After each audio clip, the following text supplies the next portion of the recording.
فرزند زہرا یہ حالات برے ہیں۔ کاشانہ بصیرت ایک ایسا مکمل یوٹیوب چینل جس پر محروم بصارت کے لیے بالخصوص اور تمام افراد کے لیے بالعموم سینکڑوں کی تعداد میں اسلامی کتب دستیاب ہیں۔ لہذا گزارش ہے کہ آپ اپنی ذمہ داری نبھاتے ہوئے کاشانہ بصیرت کو سبسکرائب کرنے کے ساتھ ساتھ بیل آئیکن کو پریس کیجئے تاکہ آپ علم کے حصول کے ساتھ ساتھ مذہب اہل بیت کی اشاعت میں بھی اہم کردار ادا کرتے رہیں۔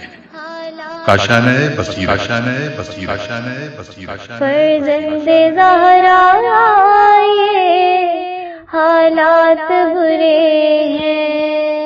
بسم اللہ الرحمن الرحیم۔ السلام علیکم۔ یہ کتاب آپ کے لیے کاشانہ بصیرت کے یوٹیوب چینل کی جانب سے ریکارڈ کی جا رہی ہے۔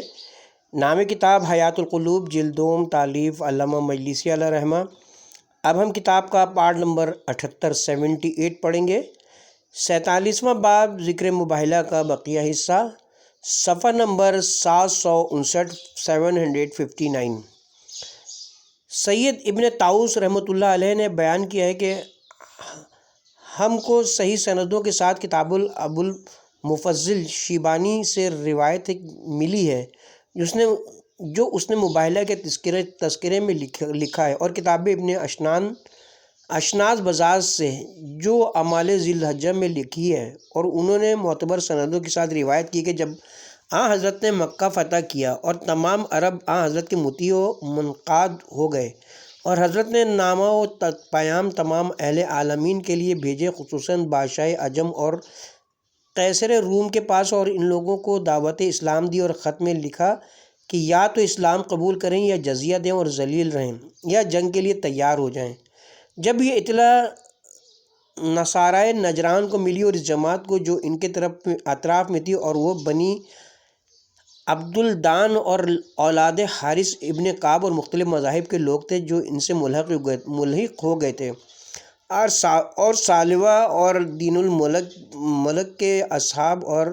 مار و نیمہ اور عباد و نستوریہ سب کے سب خوفزدہ اور مرعوب ہوئے، باوجود یہ کہ ان کی جمعیت اور کثرت تھی مگر ان کے قلوب بے انتہا خائف و ترساں تھے۔ ناگاہ پیغمبر خدا کے قاصد ان کے پاس حضرت کا خط لیے ہوئے پہنچے، اور وہ عتبہ بن غزوان، عبداللہ بن ابی امیہ، حزیر بن عبداللہ تیمی اور صہیب بن سنان نمری تھے، جو ان لوگوں کو دعوت اسلام دینے کی غرض سے آئے تھے۔ حضرت کے خط میں لکھا تھا کہ سب اسلام قبول کریں، اگر منظور کر لیں تو وہ دین میں ہمارے بھائیوں، اور اگر انکار کریں اور تکبر کا اظہار کریں اور مسلمان نہ ہو تو چاہیے کہ ذلت و خواری کے ساتھ اپنے ہاتھ سے جزیہ دے، اور اگر اس سے بھی انکار کریں اور دشمنی ظاہر کریں تو جنگ عظیم کے لیے تیار رہیں۔ اور ان کے خطوط میں یہ آیت لکھی ہوئی تھی، آیت نمبر 64 سورہ آل عمران، پارہ نمبر 3۔ اے رسول، ان لوگوں سے کہہ دو کہ اے اہل کتاب، اس کلمے کی طرف آؤ جو ہمارے اور تمہارے درمیان مساوی ہے، اور ہم دونوں جانتے ہیں کہ وہ کلمہ حق ہے، اور وہ یہ ہے کہ ہم اور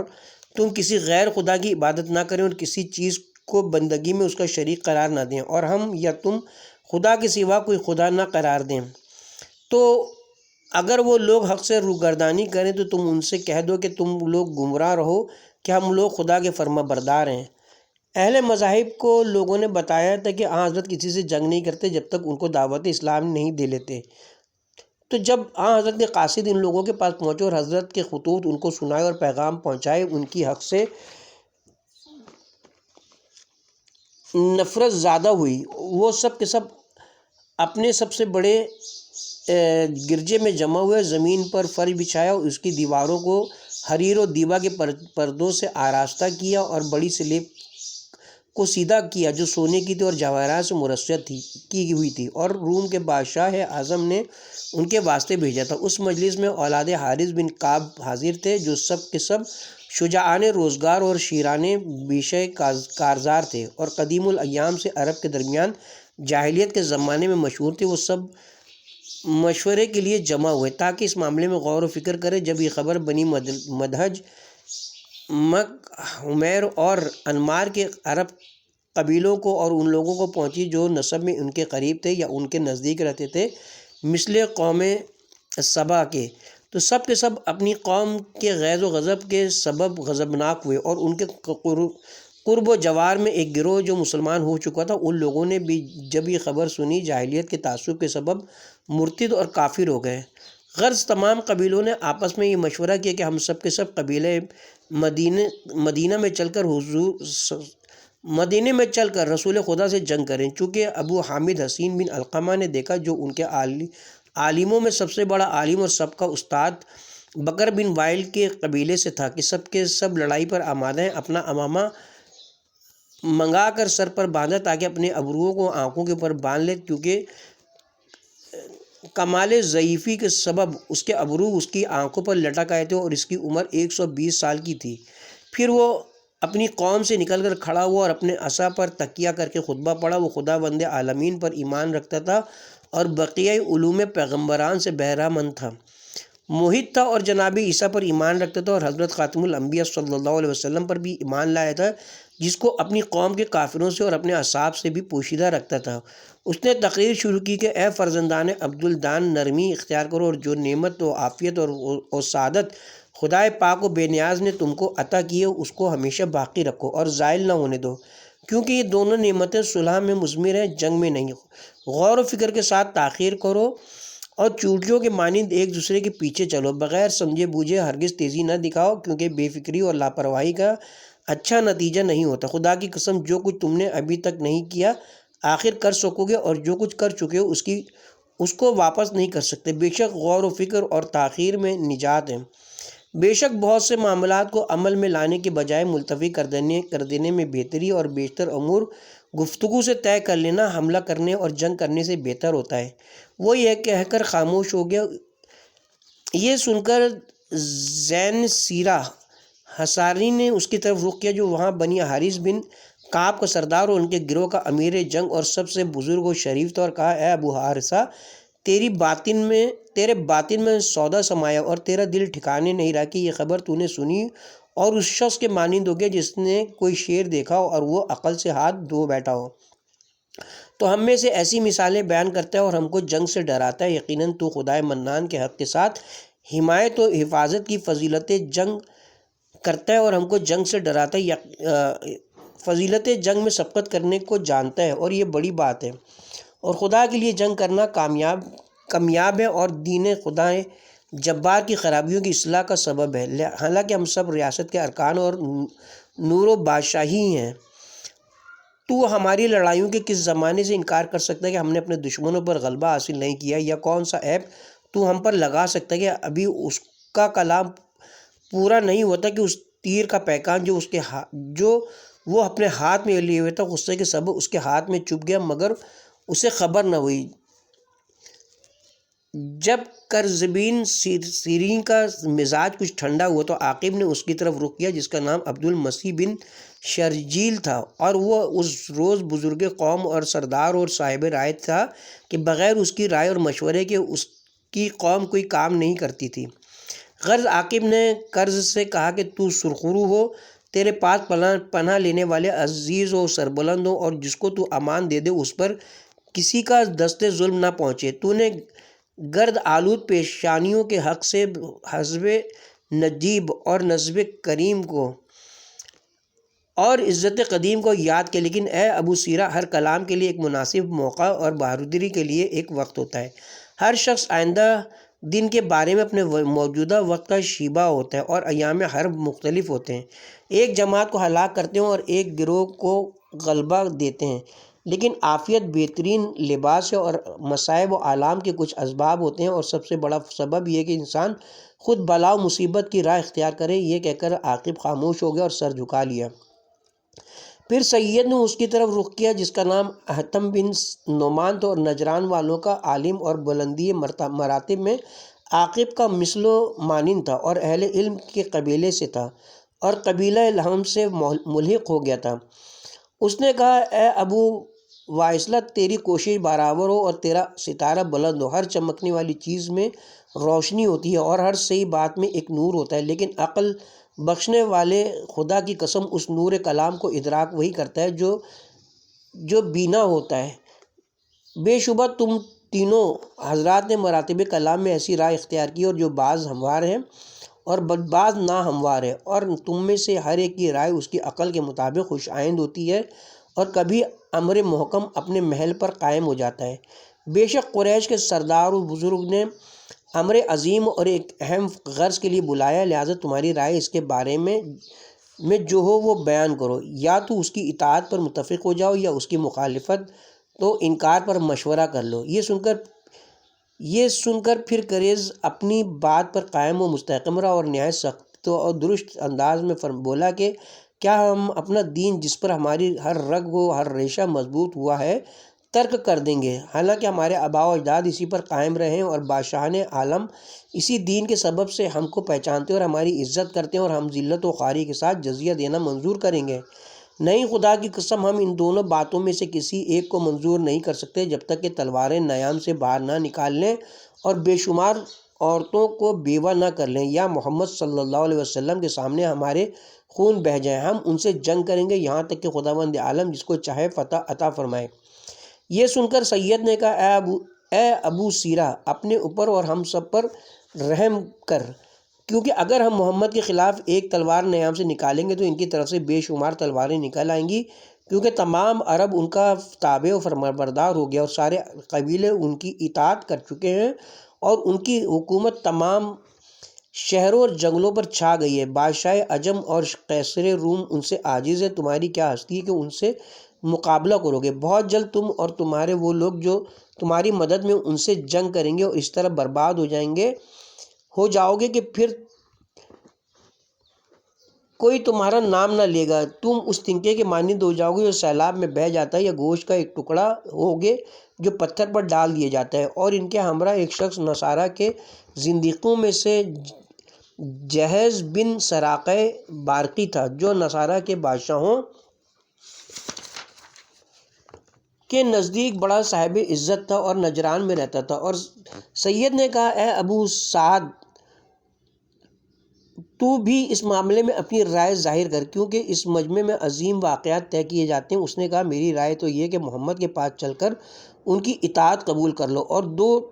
اور وہ چیزیں جو وہ تم سے چاہتے ہیں دینا منظور کر لو۔ پھر بادشاہان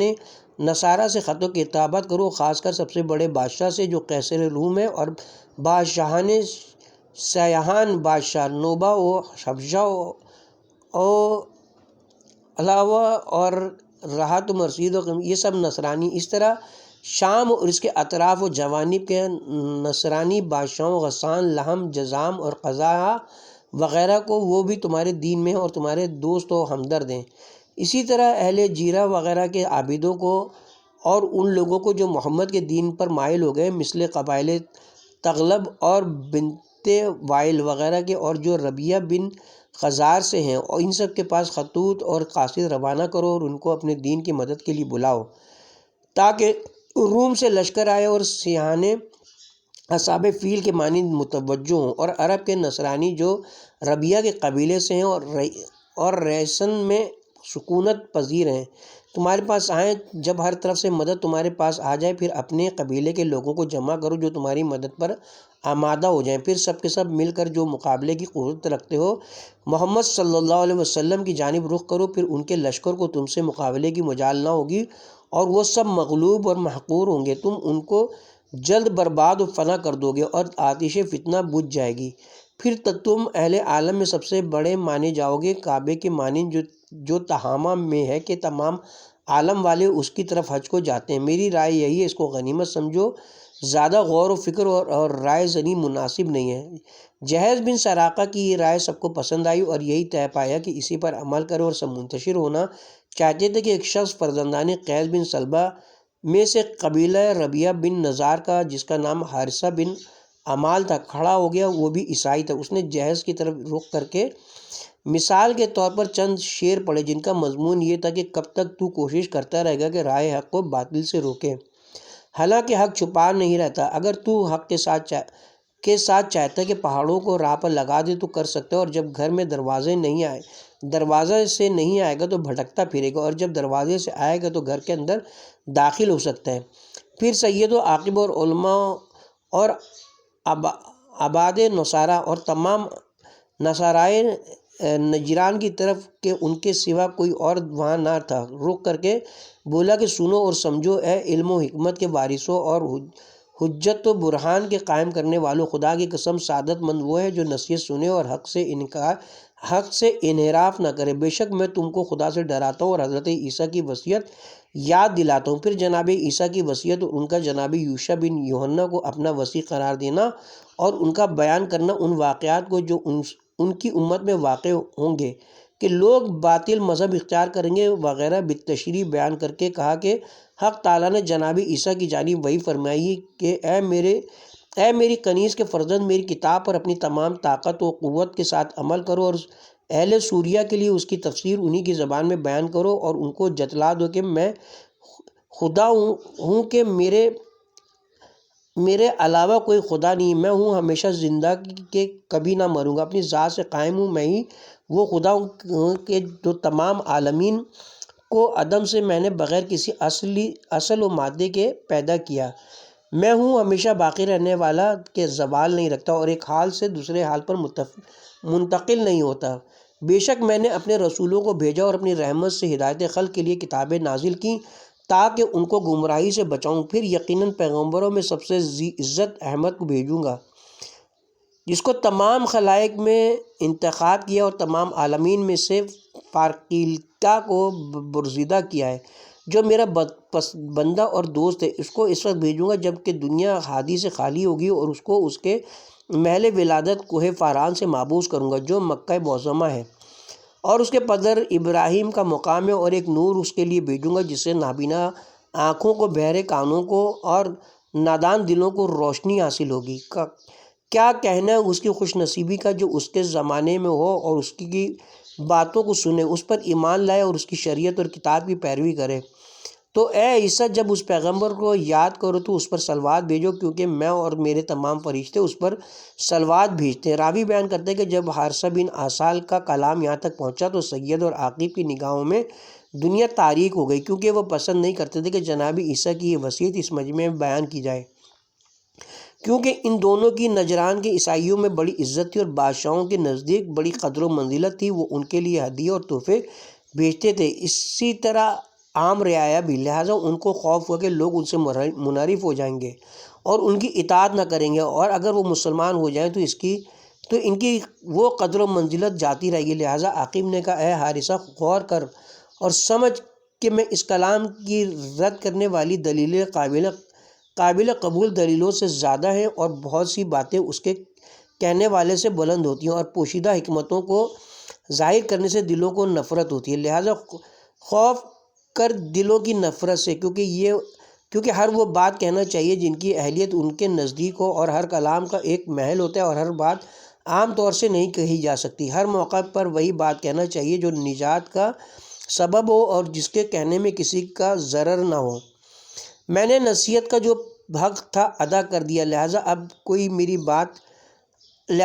کوئی بات مت کہہ اور خاموش ہو جا۔ پھر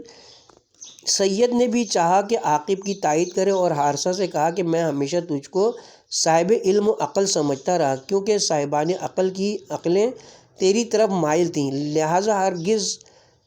عاجزی اور لجاجت مت اختیار کر اور لوگوں کو پانی کے بلبلے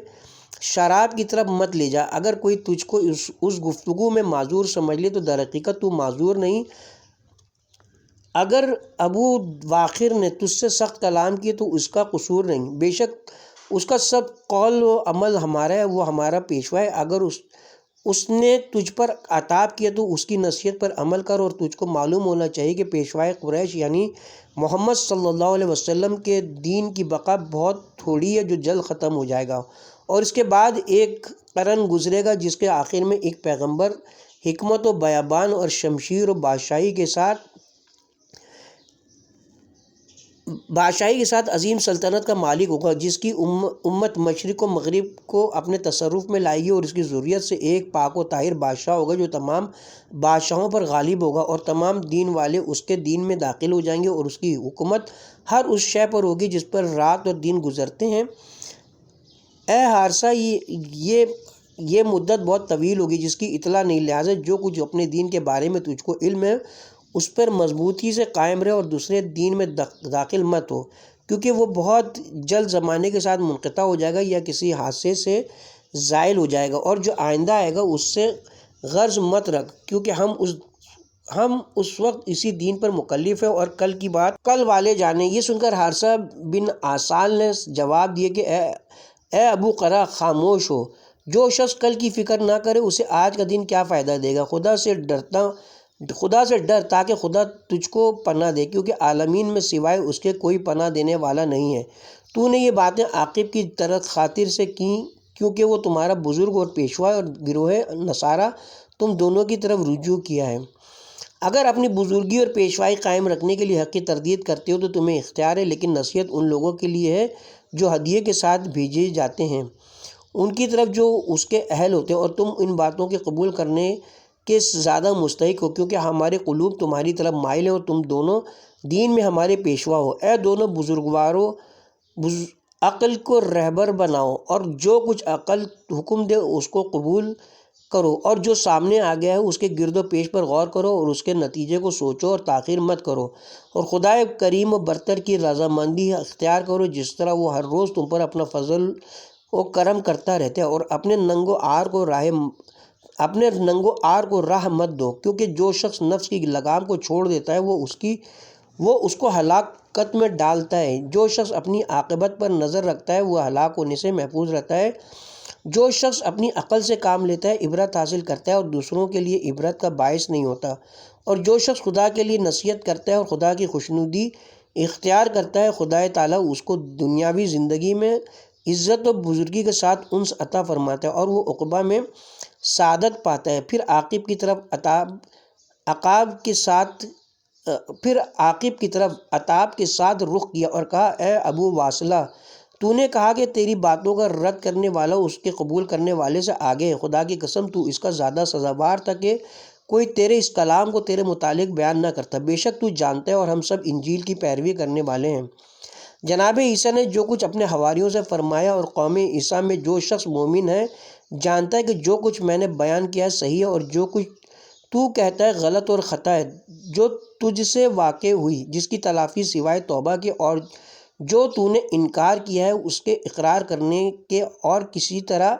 نہیں ہو سکتی۔ پھر سید کی طرف اشارہ کیا اور کہا کہ کوئی تلوار نہیں جو خطا نہ کرے اور کوئی عالم نہیں جس سے لرزش نہ ہو، تو جو اپنی غلطی کی اصلاح کر لے وہ سعادت مند ہے۔ جس کو سیدھا راستہ مل گیا اور بدنصیب وہ ہے جو اپنی خطا پر اصرار کرتا ہے۔ اے سید، تو نے کہا کہ حضرت عیسیٰ کے بعد وہ پیغمبر ہوں گے، یہ خدا کی کتابوں میں کہاں ہے؟ کیا تو نہیں جانتا جو حضرت عیسیٰ نے بنی اسرائیل سے کہا تھا کہ جس وقت میں اپنے اور تمہارے باپ کے پاس چلا جاؤں گا تو کچھ مدت کے بعد تمہارے پاس صادق اور دروغ گو دو شخص آئیں گے، اس وقت تمہارا کیا حال ہوگا؟ لوگوں نے پوچھا، اے عیسیٰ وہ کون ہے؟ آپ نے فرمایا، ایک پیغمبر اولاد اسماعیل سے ہوگا اور ایک جھوٹا دعویٰ کرنے والا بنی اسرائیل سے ہوگا۔ راست گو تو رحمت کے ساتھ محبوس ہوگا اور اس کے لیے بادشاہی اور سلطنت ہوگی جب تک دنیا قائم رہے گی، اور وہ کاذب تو اس کا لقب مسیح و دجال ہوگا۔ اس کی حکومت تھوڑی مدت رہے گی اور خداوند عالم اس کو میرے ہاتھ سے قتل کرے گا جس وقت کہ میں دوبارہ دنیا میں آؤں گا۔ اور یہ بیان کر کے حارثہ نے کہا، اے قوم، ہم تم کو تمہارے گزشتہ یہودیوں کے افعال سے پرہیز کرنے کی فہمائش کرتے ہیں جنہوں نے خوف ظاہر کیا اور کہا کہ وہ مسیح آئیں گے، ایک مسیح رحمت و ہدایت اور دوسرا مسیح ضلالت، اور ہر ایک کی نشانیاں بیان کی تو عام یہودیوں نے مسیح ہدایت سے انکار کیا اور اس کی تکذیب کی اور مسیح ضلالت پر ایمان لائے جو در حقیقت دجال ہے اور اسی کا انتظار کرتے ہیں، اور تمام امور میں ایسے ہی فتنے برپا کیے اور کتاب خدا کو پس پش ڈال دیا اور پیغمبران خدا کو شہید کیا، اور ان لوگوں کو بھی جو حکم خدا سے عدل کے ساتھ قیام فرما تھے مار ڈالا، تو حق سبحانہ تعالیٰ نے ان کے اعمال قبیحہ کے سبب سے ان کی بصیرت زائل کر دی اور ان کے ظلم و فساد کے سبب سے ان کی بادشاہی برطرف کر دی اور ذلت و خواری ان کے لیے مقرر فرمائی اور آتش جہنم کو ان کی بازگشت قرار دیا۔ عاقب نے کہا، اے حارثہ، تو کیوں کر جانتا ہے کہ یہ پیغمبر جو مدینے میں مبعوث ہوا ہے وہی ہے جو کتاب الہی میں مذکور ہے۔ ممکن ہے تیرا چچا زاد بھائی مسلمہ صاحب امامہ ہو، کیونکہ وہ بھی پیغمبری کا دعویٰ کرتا ہے، جس طرح محمد قریشی صلی اللہ علیہ وسلم کرتے ہیں، اور وہ دونوں اسماعیل کی اولاد سے ہیں اور دونوں کے پیروی کرتے ہیں جو ان کی پیغمبری پر گواہی دیتے ہیں اور ان کی رسالت کا اقرار کرتے ہیں۔ کیا تو ان دونوں کے میں کچھ فرق سمجھتا اور بیان کر سکتا ہے؟ حارثہ نے کہا، ہاں، خدا کی قسم، زمین و آسمان اور ابر اور مٹی کا فرق ہے، اور وہ چند دلیلیں اور نشانیاں جن سے خدا کے عبرت حاصل کرنے والے بندوں کے دلوں میں حجت الہی یعنی خدا کے انبیاء و مرسلین کی حقیقت ثابت ہوتی ہے۔ مسلمہ کذاب یمامہ والا، تو اس کے بارے میں تمہارے لیے یہی کافی ہے جو کچھ تم کو تمہارے قاصدوں نے اور ان کے علاوہ اور لوگوں نے اور ان مسافروں نے جو اس کے شہر گئے تھے اور ان یمامہ والوں نے جو تمہارے پاس آئے ہیں، ان سب نے تم کو خبر دی کہ مسلمان ایک جماعت کو یثرب میں احمد کے پاس بھیجا تھا تاکہ وہ ان کے حالات کی تحقیق و جستجو کریں۔ ان لوگوں نے احمد میں پیغمبران گزشتہ کی صفات دیکھے اور آ کر بیان کیا کہ احمد یثرب میں آئے ہیں، حالانکہ ان کے تمام کنویں خشک تھے، بہتوں میں پانی بہت کھاری تھا، اور قبل اس کے کہ وہ آئیں وہ سب پانی شیریں اور خوش مزہ نہ تھے۔ جب وہ تشریف لائے تو بعض کنوؤں میں اپنے دہن میں مبارک کا لعاب ڈالا اور بعض میں کلی کی تو سب شیریں اور لبریز ہو گئے، اور بعض جماعت نے کہا جن کی آنکھیں دکھتی تھیں حضرت نے لعاب دہن ان کی آنکھوں میں لگا دیے، وہ فوراً اچھی ہو گئی، اور کچھ لوگوں کے زخم تھے حضرت نے لعاب دہن لگا دیے، وہ اچھے ہو گئے اور ان کے زخم بھر گئے، اور بہت سے حضرت کے معجزات بیان کیے، اور مسلمہ سے کہا کہ تو بھی ایسا کر کے دکھا جیسا احمد نے کیا۔ اس نے بعض کے اصرار سے مجبور ہو کر قبول کیا اور ان کے ساتھ ایک کنویں پر گیا جس میں در حقیقت میٹھا پانی تھا۔ جب اس نے غرارہ کر کے اس کنویں میں کلی کی تو اس کا پانی کھاری ہو گیا، اور ایک کنواں جس میں پانی تھوڑا تھا اس میں اس نے اپنا لعاب دہن ڈالا تو وہ بالکل خشک ہو گیا کہ اس میں ایک قطرہ پانی باقی نہ رہا۔ ایک شخص کی آنکھ میں درد تھا، لوگ مسلمہ کے پاس اس کو لائے، اس نے اپنا لعاب دہن لگایا تو وہ اندھا ہو گیا۔ ایک شخص کے جسم پر زخم تھا، اس پر آب دہن لگایا تو وہ شخص مبروس ہو گیا۔ جب برعکس خرق کے عادات لوگوں نے مشاہدہ کیا اور کہا کہ صحیح معجزہ دکھاؤ تو اس نے کہا تم لوگ اپنے پیغمبر کے لیے بری امت ہو اور اپنے یگانے اور پسرے ام کے واسطے برے یگانہ ہو۔ تم نے مجھ سے اصرار کیا اور کچھ وہ باتیں طلب کی قبل اس کے کہ وحی مجھ پر نازل ہو۔ اب مجھ کو تمہارے بدنوں کے متعلق خدا کی جانب سے اجازت ملی ہے، تمہارے کنوؤں کے لیے نہیں۔ آؤ تاکہ میں تمہیں شفا بخشوں۔ تو جو مجھ پر ایمان رکھتا تھا اس کو شفا ہوگی، اور جس کے دل میں میری رسالت میں شک ہوگا وہ پہلے سے بدتر ہو جائے گا۔ اب جو چاہے آئے کہ تاکہ اس کی آنکھ اور اس کے بدن پر اپنا آب دہن لگاؤں جس سے اس کو شفا ہوگی۔ انہوں نے کہا ہم نہیں چاہتے کہ تو ہمارے واسطے کوئی کام کرے جس سے اہل یثرب ہم کو طعنہ دیں۔ آخر اس کے معجزات سے یگانگی اور جہالت کے تعصب کے سبب منہ پھیر لیا تاکہ اہل عرب ان کو طعنہ نہ دیں۔ یہ سن کر سید و عاقب نے ہنسنا شروع کیا، یہاں تک کہ ہنسی کی زیادتی کے سبب اپنے پیر زمین پر پٹکنے لگے کہ نور کو ظلمت سے اور حق کو باطل سے کیا نسبت، اور حق و باطل اور نور و ظلمت میں اتنا فرق نہیں جس قدر ان دونوں کی سچائی اور کذب میں۔ راوی بیان کرتے ہیں کہ جب عاقب نے دیکھا کہ مسلمہ کا معاملہ جھوٹا اور باطل ہو گیا، اس طرح چاہا کہ اس کا تدارک کرے۔ کہا کہ مسلمہ یہ غلط کام کر رہا ہے کہ دعویٰ کرتا ہے کہ خداوند کریم نے اس کو معبود کیا، لیکن بہتر کیا ہے اپنی قوم کو بت پرستی سے باز رکھا اور خدا سبحانہ و تعالیٰ پر ایمان رکھتا ہے۔ حارثہ نے کہا تجھ کو اس خدا کی قسم دیتا ہوں جس نے زمین کو کشادہ کیا اور آفتاب و مہتاب کو روشن کیا، کیا نازل شدہ سماویہ کتابوں میں یہ نہیں ہے کہ حق سبحانہ و تعالیٰ فرماتا ہے کہ میں وہ خدا ہوں جس کے سوا کوئی خدا نہیں اور میں ہی روز قیامت اعمال کا بدلہ دینے والا ہوں۔ میں نے اپنی کتابیں بھیجیں اور اپنے پیغمبروں کو معبوس کیا تاکہ ان کے ذریعے سے اپنے بندوں کو شیاطین کے مکر و فریب سے نجات دلاؤں، اور ان پیغمبروں کو زمین میں خلائق کے درمیان ستاروں کے مانند روشن کیا تاکہ وہ لوگوں کو میری وحی اور حکم کے مطابق ہدایت کرے۔ جس نے ان کی اطاعت کی اس نے میری اطاعت کی، اور جس شخص نے ان کی مخالفت کی تو اس نے میری مخالفت کی۔ بے شک میں نے اور زمین کے تمام فرشتوں اور ساری خلائق نے اس پر لعنت کی ہے جو میری خداوندی سے انکار کرے یا میری کسی مخلوق کو میرا شریک قرار دے یا میرے کسی پیغمبر کا انکار کرے یا کہے کہ وحی مجھ پر نازل ہوئی ہے حالانکہ میں نے اس پر وحی نہ بھیجی ہو، یا میری خداوندی کو پوشیدہ کرے یا خدائی کا دعویٰ کرے یا میرے بندوں کو گمراہ کرے یا ان کو راہ حق سے اندھا بنائے۔ بے شبہ میری مخلوق میں سے جو شخص میری عبادت کرے گا یہ جانتے ہوئے کہ میں اپنے بندوں سے کیا چاہتا ہوں اور اسی کے مطابق میری بندگی کرے، تو جو شخص اس راہ پر جو میں نے اپنے پیغمبروں کی زبانی واضح کر دی ہے نہ چلے گا تو اس کی عبادت مجھ سے اس کی دوری کے سوا اور زیادتی نہیں کر سکتی۔ عاقب نے کہا میں گواہی دیتا ہوں کہ تو نے سچ کہا۔ پھر حارثہ نے کہا کہ حق کے ساتھ کوئی چارہ نہیں اور سچائی کے سوا کوئی پناہ نہیں، اسی ذریعے سے جو کچھ تو نے کہا تھا میں نے بھی کہا ہے۔ تو سید جو کہ تکرار و جھگڑے میں بہت ماہر تھا بولا کہ اس قریشی محمد کے بارے میں میرا اعتقاد ہے کہ اپنی قوم کے لیے پیغمبر ہے جو اولاد اسماعیل سے ہیں، لیکن وہ دعویٰ کرتے ہیں کہ تمام خلائق پر پیغمبر ہے۔ تب حارثہ نے کہا اے سید تو جانتا ہے کہ وہ اپنی قوم پر خدا کی جانب سے مبعوث ہوا ہے؟ سید نے کہا ہاں۔ تو حارثہ نے کہا کہ کیا تو اس جہت سے اس کی رسالت کی گواہی دیتا ہے؟ سید نے کہا ان دلائل واضح کے ہوتے ہوئے کون انکار کر سکتا ہے؟ بے شک میں گواہی دیتا ہوں اور اس میں شک نہیں رکھتا ہوں، یہ تو تمام آسمانی کتابوں میں اور تمام پیغمبروں نے اس کی بعثت کی خبر دی ہے۔ یہ سن کر حارثہ نے سر جھکا کر ہنسنا شروع کیا اور انگلیوں سے زمین پر لکیریں کھینچنے لگا۔ سید نے کہا کس واسطے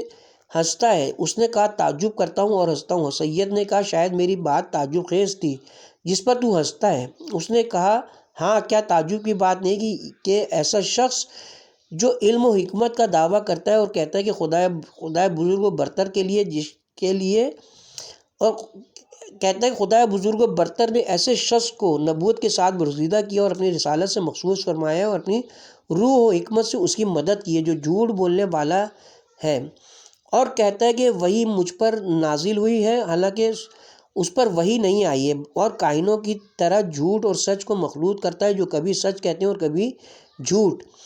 یہ سن کر سید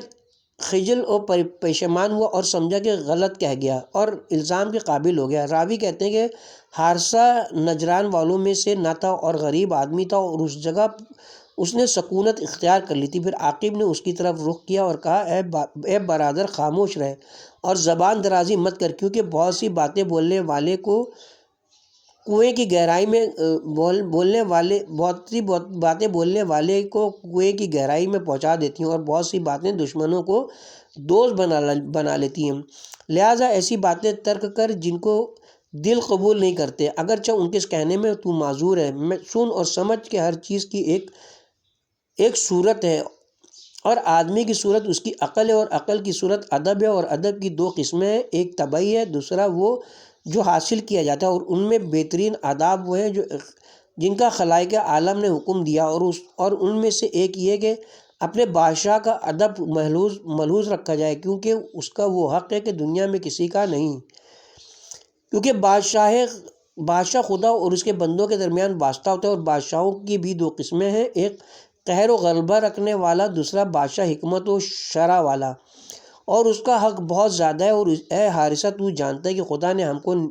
نصرانی بادشاہوں پر فوقیت اور حکومت عطا کی ہے، پھر تمام انسانوں پر لہذا چاہیے کہ ہر شخص کے حق کو تو سمجھے، اور یہی تیری مذمت کے لیے کافی ہے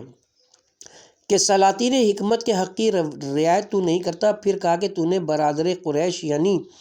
محمد کا ذکر کیا کہ وہ معجزات لائیں، بہت صحیح تو نے کہا اور خوب کہا، ہم بھی جانتے ہیں اور اس کی رسالت پر ایمان رکھتے ہیں اور گواہی دیتے ہیں کہ اس کو معجزات و بیانات اگلے اور پچھلے لوگوں کے حاصل ہیں، سوائے ایک نشانی کی جو سب سے زیادہ عظیم اور زیادہ واضح ہے، جو سر کے مانند ہے، اور یہ علامتیں جو اس کو حاصل ہوئی ہیں بدن کے مانند ہیں، بدن کے مثل ہیں، اور بے سر کے جسم کی کیا حیثیت ہے؟ صبر کر تاکہ اس کے حالات کی ہم تحقیق کریں اور اس کی علامتوں اور معجزات پر غور کریں۔ اگر وہ علامت ظاہر ہو جو تمام نشانیوں سے بالا تر ہے تو ہم تجھ سے پہلے اس کے دین میں داخل ہوں گے اور تجھ سے پہلے اس کی اطاعت کریں گے۔ حارثہ نے کہا کہ تو نے جو کچھ کہا اور سنا تو حق کو بیان کیا، ہم سنتے ہیں اور اطاعت کے لیے تیار ہیں۔ وہ کون سی علامت ہے کہ اگر وہ نہ ہو تو یہ تمام علاماتیں ظاہر ہونے کے بعد عیب میں داخل ہیں۔ عاقب نے کہا سید نے اس کو بیان کیا لیکن تو نے غور نہیں کیا اور یہ تمام باتیں بیکار بنا ڈالی۔ حارثہ نے کہا میرے ماں باپ تجھ پر فدا ہوں، وہ پھر بیان کر کون سی بات ہے۔ عاقب نے کہا نجات وہ پاتا ہے جو حق معلوم ہونے کے بعد اس کو قبول کرتا ہے اور رخ اس سے نہیں پھیرتا۔ بے شک تم اور ہم جانتے ہیں اور ہمارے علاوہ علماء کتب الہی بھی جانتے ہیں جو کچھ اس کتاب میں علوم گزشتہ اور جو کچھ واقع ہونے والا ہے۔ بے شک ہر امت کی زبان میں نہایت وضاحت کے ساتھ یہ خوشخبری ظاہر ہو چکی کہ احمد ایک پیغمبر آئے گا جو خاتم پیغمبران ہے۔ اس کی امت مشرق کو مغرب کی مالک ہوگی اور وہ اس کی امت کے لوگ مدت تک بادشاہی کریں گے، پھر وہ ایک بادشاہ پر ظلم کریں گے جو اس پیغمبر کی پیروی کرنے والوں میں نسبت و فضیلت کے لحاظ سے اور نزدیک ترین امت ہوگا، اور وہ اپنے پیغمبر کی وصیت ظلم و سرکشی کے ساتھ ترک کر دیں گے۔ پھر برسوں تک خلافت بادشاہی میں تبدیل ہو جائے گی اور ان کی بادشاہی عظیم ہوگی، یہاں تک کہ جزیرہ عرب میں کوئی گھر ایسا نہ ہوگا جس کے مکین بعض تو ان کی طرف رغبت کریں گے اور بعض ان سے خوفزدہ ہوں گے۔ پھر ان کی بادشاہی زائل ہو جائے گی اور دوسرے لوگ ان پر بادشاہ ہوں گے جو انہی کے بندوں اور غلام رہے ہوں گے، اور برے طریقوں اور بری خصلتیں دنیا میں چھوڑیں گے۔ ان کی بادشاہی ظلم و غلبے کے ساتھ ہوگی، پھر ان کی حکومت چاروں طرف سے کم ہوگی اور ان پر کفار غلبہ حاصل کریں گے۔ پھر ان پر آفتیں سخت ہوں گی اور بلائیں ہر طرف سے ان کو گھیر لیں گی، یہاں تک کہ ان کے سامنے ظلم و ستم کی زیادتی کے سبب موت زندگی سے بہتر ہو جائے گی۔ ان کے بزرگ ایسے لوگ و سردار ہوں گے جو سرداری اور بزرگی کے لائق نہ ہوں گے۔ آخر دین ان کے ہاتھ سے جاتا رہے گا اور سوائے نام کے دین باقی نہ رہے گا۔ اس زمانے میں مومن غریب ہوں گے اور دیندار تھوڑے، یہاں تک کہ سوائے مختصر اشخاص کے سب خدا کی طرف سے کشائش سے مایوس ہو جائیں گے، اور کچھ لوگوں کا گمان تو بے انتہا فتنہ و شر کے سبب سے جس میں وہ گھرے ہوں گے یہ ہو جائے گا کہ خدا اب اپنے دین کی مدد نہ کرے گا۔ آخر حق سبحانہ و تعالیٰ ان کی نا امیدی کے بعد ان کے پیغمبر کی ذریت میں سے ایک شخص کے ذریعے ان کی تلافی کرے گا اور اس کو ایسے مقام سے ظاہر کرے گا جس کو وہ لوگ نہ جانتے ہوں گے، اور اس پر فرشتے آسمانوں پر صلوات بھیجتے ہیں، زمین اور جو کچھ اس میں ہے مثل چرند و پرند اور مخلوق کے اس کے ظہور سے خوشحال ہو جائیں گے، اور زمین اپنی برکت و زینت اور خزانے ظاہر کرے گی، یہاں تک کہ اس طرح ہو جائے گا جیسی آدم کے زمانے میں تھی، اور اس شخص کے زمانے میں فقر و